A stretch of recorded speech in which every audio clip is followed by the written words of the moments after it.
Tout de suite, le dernier intervenant dans ce premier panel.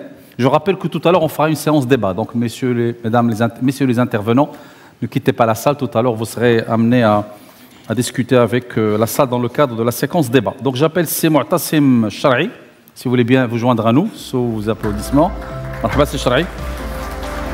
Donc, Si Charri est un chercheur matériaux de construction bâtiment vert, responsable du laboratoire performance de l'enveloppe du bâtiment, dans le cadre du Green Energy Park, qui est un projet entre l'IRESEN et l'UM6P. Il est PhD en thermique, mécanique et énergétique du bâtiment, et également des responsabilités qui incluent la gestion de collaboration, l'encadrement de recherche.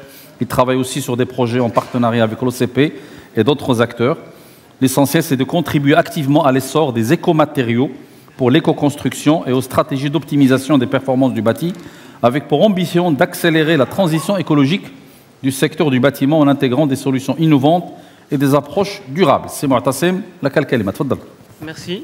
Donc, je suis très ravi d'être parmi vous aujourd'hui et ravi aussi d'apporter la dimension académique dans ce débat. Et je remercie LHM, Lafarge Holcim Maroc, de toujours inclure les académiciens dans ces événements.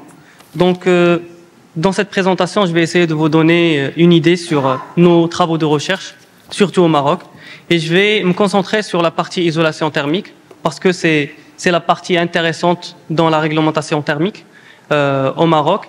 Mais dans notre centre de recherche, on travaille sur différents matériaux de construction, les isolants thermiques, des matériaux porteurs. Mais l'essentiel actuellement, c'est de développer des matériaux bas carbone et utiliser les déchets. Actuellement, dans notre équipe, on ne parle pas déchets, mais des ressources maltraitées. Du coup, il faut trouver des solutions pour développer des matériaux bas carbone à base du recyclage et utiliser des matériaux locaux. C'est pas évident de travailler avec des matériaux, par exemple, si on fabrique des matériaux à Oujda et on va les utiliser pour construire des bâtiments à Dakhla. C'est pas évident. Donc, je vais commencer. Donc vous êtes des experts dans le bâtiment. On sait déjà la part du bâtiment, c'est la partie qui consomme beaucoup d'énergie. Aussi au niveau, j'essaie de faire comme ça. Donc au niveau du bâtiment, on sait très bien que le bâtiment il consomme beaucoup d'énergie. Au niveau mondial, c'est le responsable de 40. Oui. خليك في الوسط واستعمل هذه. لا خليك في الوسط ولا sinon خذ الميكرو. خذ هذا كاع البالادور. Voilà, et puis vous pouvez même pour lire directement. D'accord, je m'excuse. Voilà. J'aimerais bien être dynamique un peu. Voilà, c'est bon. Donc pour le bâtiment, donc il consomme beaucoup d'énergie. Au niveau du Maroc, il est responsable de 33% de la consommation énergétique. Après la partie, comment dirais-je, le secteur agricole et aussi le secteur de transport. Mais lorsqu'on parle des matériaux de construction, donc il est responsable de ce qu'on appelle l'énergie grise. C'est l'énergie due à la production du matériau de construction. Donc au niveau de la R&D, actuellement on travaille sur toutes les phases du matériau de construction, c'est-à-dire l'extraction de la matière première. Deuxièmement, c'est le procédé, c'est-à-dire comment fabriquer des formulations bas carbone, comment utiliser des ingrédients et trouver des synergies entre liants et ressources. Et finalement, c'est la construction et le retrofitting. Actuellement, on travaille dans la recherche, mais notre objectif, c'est de passer à la partie pilote, c'est-à-dire développer des matériaux de construction et construire avec ces matériaux des bâtiments démonstratifs et évaluer leur performance dans des conditions réelles. Donc c'est ça l'objectif. Et finalement, après démolition, l'idée c'est de faire soit le recyclage ou bien l'upcycling. Parmi les travaux de recherche sur lesquels on travaille, il y a le béton végétal en utilisant des fibres végétales locaux. La deuxième des choses, c'est développer des isolants pour remplissage, soit pour application isolation thermique ou acoustique. Donc, on a déjà fait une étude de benchmarking et aussi sur les travaux de recherche à l'échelle mondiale. Et comme vous voyez sur la figure 1, c'est-à-dire problématique et motivation, actuellement au niveau des isolants, la partie majeure, c'est la laine de roche, la laine de verre, EPS, XPS, et on peut trouver ce qu'on appelle Bio-Based Insulation Materials, c'est-à-dire les matériaux isolants biosourcés, qui représentent actuellement à l'échelle mondiale 1,6%. Ça, c'est à l'échelle mondiale, mais actuellement, dans la recherche, on essaie de promouvoir ces techniques de construction en utilisant le biosourcé. On a réalisé une étude bibliométrique, donc comme vous voyez là-bas. Cette étude bibliométrique, elle représente les différentes études présentes depuis 2010 jusqu'à 2024. Et comme vous voyez, la plus grande bulle, c'est de la France. Donc la France, elle a fait un grand pas dans les isolants biosourcés. Il publie beaucoup d'articles annuels sur le sujet. Et on a aussi le Maroc. On a une petite bulle au Maroc. On est leader dans la R&D au niveau de l'Afrique. Donc le Maroc, c'est le pays qui publie beaucoup d'articles dans ce domaine en collaboration avec différents partenaires en France, en Roumanie et aussi avec des partenaires en Afrique. Donc la R&D, elle a un impact important.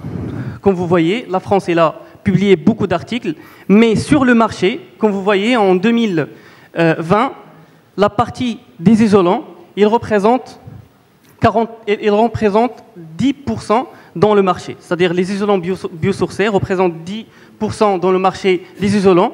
Et cette année, ce marché des isolants biosourcés sera doublé. Donc on a un chiffre clé qui est 27 millions, qui représente les mètres carrés construits avec les isolants biosourcés.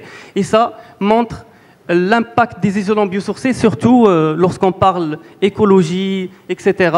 L'utilisation de ces mètres carrés a engendré presque de 1 million de tonnes équivalent CO2 entre ces 4 dernières années.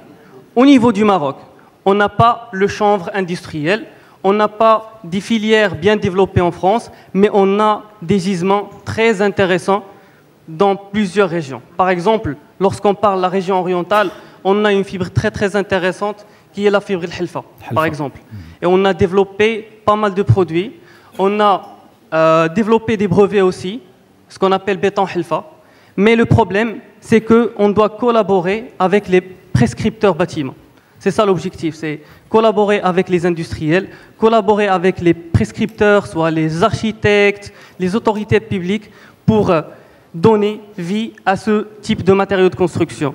Ça, c'est à l'échelle de l'oriental. On a aussi la perlite. Au niveau de l'oriental, à Nador, on peut développer des matériaux de haute isolation thermique et acoustique, mais il faut trouver des ponts entre académiciens et industriels. Donc voilà, c'est un travail très très récent par notre équipe. Et notre objectif, c'est de développer des isolants biosourcés. On a développé des isolants biosourcés avec des fibres végétales. L'étude, donc, il porte sur l'utilisation de plusieurs formulations, le défibrage, etc. Mais cette étude a porté sur 2 choses principales. La première chose, c'est l'utilisation des fibres, le défibrage. Mais la deuxième des choses, c'est l'utilisation d'un liant biosourcé. Parce qu'actuellement, il faut travailler sur le liant, les additifs utilisés soit dans le bois, soit dans les matériaux d'isolation. Et on a trouvé des résultats très très prometteurs. Donc le challenge, c'est toujours l'accompagnement. La première des choses, on a les travaux d'R&D, donc peine à passer rapidement à l'industrialisation, et c'est ça le problème. Actuellement, on a de la chance, on travaille avec l'OCP sur des projets prometteurs, sur l'isolation, sur l'utilisation des matériaux pour la construction routière, pour valoriser les déchets miniers, etc. Mais il faut travailler avec les prescripteurs, surtout les architectes, l'AME et d'autres partenaires de calibre. La deuxième des choses, c'est les filières, ces structures, les plus souvent à une échelle locale, ils croissent toutefois assez lentement. Ça, c'est au niveau de la France, parce qu'ils ont déjà développé des filières, etc. Mais actuellement, j'ai un exemple très très intéressant, c'est la partie du chanvre marocain. On a participé à plusieurs débats nationaux sur la légalisation du cannabis, etc. On a parmi les premiers qui ont développer des bétons à base de chanvre, des isolants à base de chanvre, et on a réussi à travailler avec des partenaires. Actuellement, à Chefchaouen, il y a des sociétés qui travaillent avec le chanvre, mais dans la partie cosmétique. Lorsqu'on parle avec ces gens de s'investir dans la construction, ils n'ont pas une visibilité sur le business model de leurs produits, etc. Donc, il faut travailler sur les incentives fiscales, etc. Donc, au niveau de l'accompagnement, actuellement, donc, il faut travailler sur la création de ponts entre la R&D, les architectes, etc., et aussi avec les professionnels de construction, et surtout la main-d'œuvre. Actuellement, oui, on peut développer des matériaux de construction, on peut faire des brevets, etc., et faire des simulations, mais il faut travailler sur ce qu'on appelle les modes de construction. Donc, il faut développer des main-d'œuvre qualifiées. Dernier slide, c'est... Donc je vais essayer de faire vite, c'est juste des articles scientifiques, donc on va essayer de faire vite. Donc on a travaillé sur le béton chanvre, ça c'est un cas concret. Donc notre objectif c'est de développer des matériaux développés par l'équipe. On a construit les bâtiments, voilà des prototypes, et on a étudié la performance de ces bâtiments à l'échelle réelle en utilisant des fichiers météo actualisés, comme il a dit monsieur le directeur de l'AME, il faut travailler avec des fichiers météo actualisés et mis à jour. Donc la deuxième des choses, ça c'est des résultats, on va passer très très vite, c'est pour le chanvre. Aussi, on travaille avec des matériaux à changement de phase. Donc on avance un peu, si on compare les travaux de recherche avec le marché actuel au Maroc, mais si on crée un pont entre l'AME, les académiciens, Imanor et aussi les prescripteurs, on peut avancer dans le sujet et donner vie à ces matériaux de construction. Et finalement, on a ici un matériau à base de terre. On a déjà développé un mur, ce qu'on appelle mur double cloison, mais on a inséré ce qu'on appelle de la terre et du fibre végétal.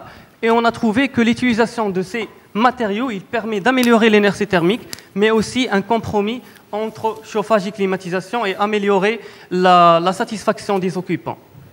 Voilà, ça c'est notre R&D stratégie, c'est la stratégie R&D de notre équipe. Donc on a tout ce qu'il faut pour partir de la matière première jusqu'à le bâtiment. Donc je vais essayer de vous montrer la nouvelle plateforme développée. Voilà, donc cette nouvelle plateforme, elle a été développée pour cette fin. C'est la concrétisation et développer des projets pilotes pour ce type de matériaux de construction. Comme ça, on peut discuter avec les investisseurs. C'est des maquettes ou là c'est des vraies photos? Non, c'est vrai. C'est des vraies photos? Oui, oui. Je vous invite à faire une visite à notre plateforme. Okay. Donc cette plateforme, elle s'étale sur 4 hectares. On a deux laboratoires, donc un laboratoire qui travaille sur tout ce qui est enveloppe du bâtiment, un autre sur la partie smart grid et mobilité électrique. On a plus de 40 bâtiments démonstratifs construits avec différents matériaux de construction, et on a aussi des workshops pour faire des ateliers, pour développer de nouveaux produits. Excellent. C'est à Ben Guerir, bien sûr. C'est à Ben Guerir, voilà. Okay. Donc voilà, ça c'est une photo avec un drone. Voilà notre laboratoire, d'accord. On a 2 laboratoires. Un laboratoire indoor, c'est-à-dire à l'intérieur, c'est la cuisine, c'est la partie où on fait la formulation, etc. Et à l'extérieur, on a différents bâtiments construits par l'équipe, donc pour démontrer le comportement réel de ces matériaux. Parfait. Merci voilà, beaucoup. Le dernier. Okay. Voilà, ça c'est un équipement très intéressant et nous positionne à l'échelle de l'Afrique, ce qu'on appelle l'U-Value Chamber. C'est une méthode très très intéressante côté AME, donc pour certifier votre produit. Donc la RTCM elle est basée sur l'U-Value, sur le U, le facteur U, la transmission. Donc avec cet équipement, on peut construire des matériaux, construire des éléments de construction et utiliser les produits de l'entreprise ou bien d'un industriel et utiliser des techniques pour éco-construire avec ces matériaux. Ok, ميرسي بوكو سي معتصم. خليك معنا في لسان، خليك في لسان. كملتي باقي لك شي حاجه اخرى؟ بارك الله عليك. خليك مع الميكرو ديالك. تفضل تفضل.